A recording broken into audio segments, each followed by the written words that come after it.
Now, with corals, if your water is not stable, then it will compromise the immune system of the coral.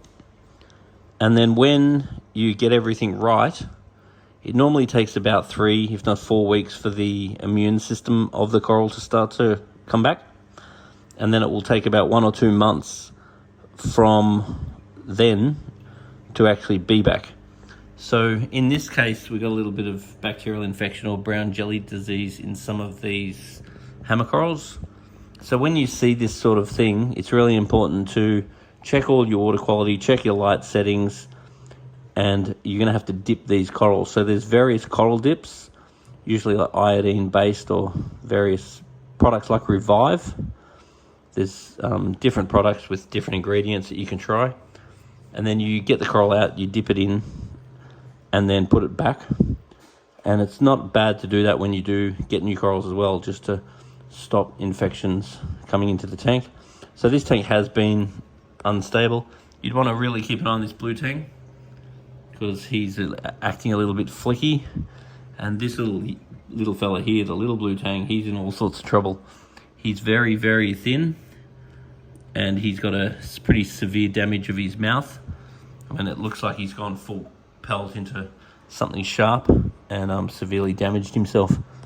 So whenever you do see anything within your fish or your coral that you're concerned about, you need to take action to fix these things. I'd be putting in Vogel to help fix the fish. Products like Easy Life also help with things like your brown jelly, because Easy Life will help to give the water a type positive charge, which makes type negative bacteria less likely to grow. Also, if you are getting these sorts of situations with brown jelly disease and so forth, not only do I dip the coral, but I'd also be sending away an ICP test and finding out what the rest of the micro and trace elements are. See what that uncovers. But once again, I would absolutely not add any new fish to your tank unless your fish have been perfect for sort of 4, if not 6 weeks. And I would absolutely not add any live coral to your tank unless they've been absolutely perfect by, let's say, even the same amount of time, 4 weeks. So the fact you have problems happens, but adding stock while you have problems, that's a real problem. So Vogel is going to help, Easy Life is going to help, and dipping the coral and sending away an ICP test. They're all things I'd want to do in this situation, besides keeping your normal parameters under control. So with an aquarium, stability is everything. So what we're doing now is installing a dosing system. So I've just glued the dosing system up there, and then we're going to, I've just installed a rack there. Now the rack is where we're going to put the bottles. We're not going to do anything now, we're just going to let the glue dry. So basically these nice bottles are going to contain our liquids that we're going to dose. But the reason why the doser is so important is that allows consistency.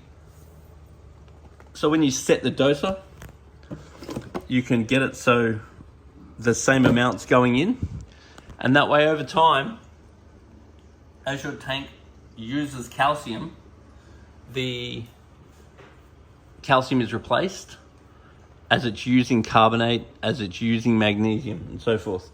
So in this doser, what we're dosing right now is we're going to set up the calcium, we're going to set up the magnesium, we're going to set up the alkalinity. These are good Australian made products. And then we're going to set up the carbon dosing. Now the carbon dosing is for nitrate and phosphate, particularly nitrate, but it's really important that you're cleaning your skimmer twice a week if you are using carbon dosing. So these here are just going to get tipped inside these, and then they're going to sit inside that rack nice and neat, and the dosing pump is stuck up there. So I've just glued all that up. So once that's all nice and dry, then I'll come back and finish installing the rest so it's all nice and neat. Now I think a fine net is really important for any aquarium.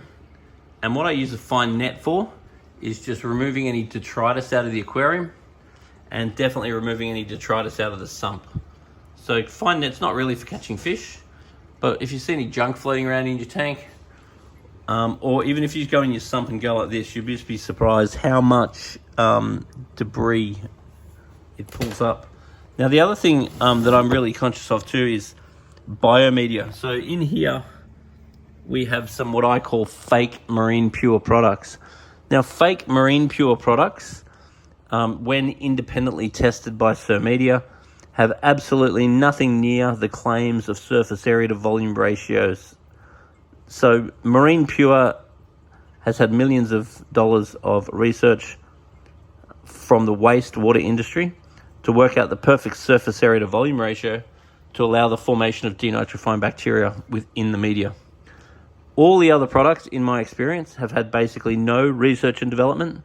It's almost like they've just looked at the specifications released by Marine Pure and just made it up. So I would recommend that your biomedia be real Marine Pure. I just get much better long-term denitrification. And then if you are using mechanical or chemical filtration, I really prefer polyfilter. Polyfilter will remove cumulants.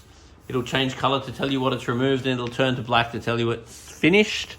And once again, use real polyfilter. Don't use any of these fake polyfilters. Having good filter material is super, super important. Now, if you're into insurance policies, then there are various things that you can look at doing. I do like the use of products like Vogel. I do like the use of products like Easy Life, but one thing I really want to recommend is the use of a UV sterilizer, particularly for the control of pathogens, as well as obviously algae spores.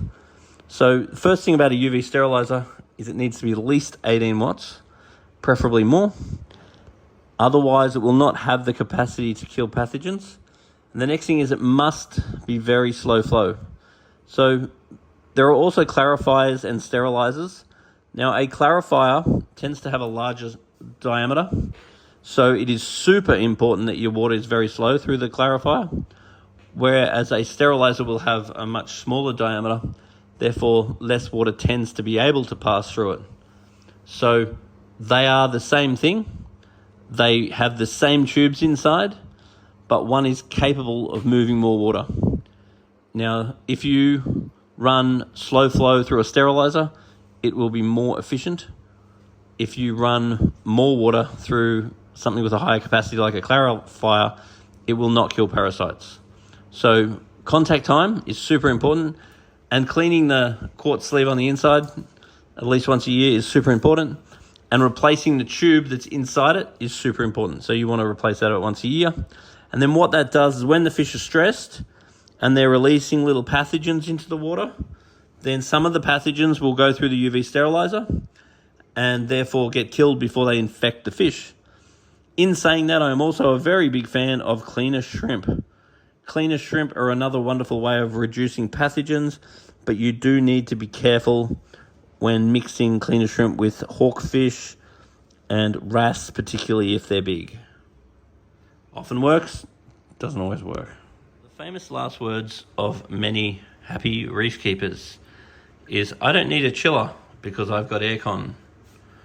Now, a happy reef keeper that's home with their reef tank and their aircon on and they're monitoring their temperature can get away without a chiller.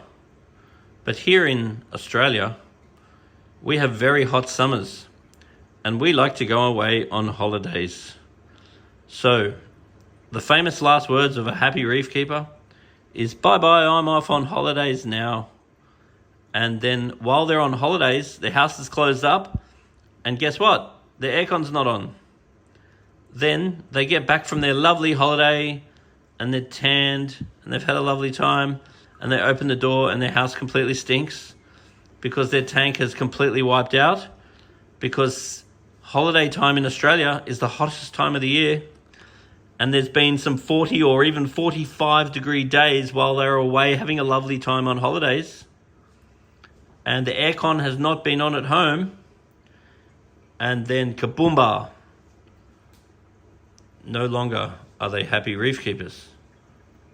So this lovely big bubble-tipped anemone has recently divided in two, and that's something that they will commonly do. Sometimes you'll sell someone an anemone and it will divide into two, and then those two divide into two, and then those two divide into two, until you have lots and lots and lots of anemones in the tank. And that is absolutely a first world problem. On the other hand, I always say to people that an anemone is the best or the worst thing you ever get, because when they're looking beautiful, they are debatably the best thing you ever get. When they go get stuck in your pump and suddenly die and shoot neurotoxins through the tank and kill all your fish, then they might be the worst thing you've ever bought. Now there is a little bit of flicking and scratching going on in this tank, so I would be edging the salt level on the lower side, and I would definitely be dosing Virgil, because I would want my immune system as good as possible and making sure I'm feeding super good quality foods. Now we're just looking at where we could place a UV sterilizer. It's pretty busy down in the cupboard, and there really wasn't the room at the back there that I was hoping. So one thing we could actually do is bracket the UV to the wall. And if we bracketed it to the wall, there's a single screw in each one of these brackets. So the water will come up into that fitting from the sump. So we'll just need another small pump in the sump. A very small pump, it's going to pump it up. And then we're going to go from the UV. It's really important that we go up. So we'll go around and back down. What you don't want to do is have a UV and the water going down, because then the water will go up, slide through the UV and come back down, which means the top of the UV is going to have no water in it. And then if it has no water in it, that means the UV is going to burn away the plastic and eventually crack. And that's not so good. So you really want to position the UV so the UV stays full of water. Now, if you turn this pump off, you want to turn the UV off. That's not so hard. So just put it on like one double power point. And if the pump goes off, the UV goes off. So therefore, when the pump turns on, the UV goes on. It's going to pump up. It's going to fill up the whole unit. Then it's going to exit from the top and just go back over into the tank. And that really should actually be done once it's finished. And that should really be an option.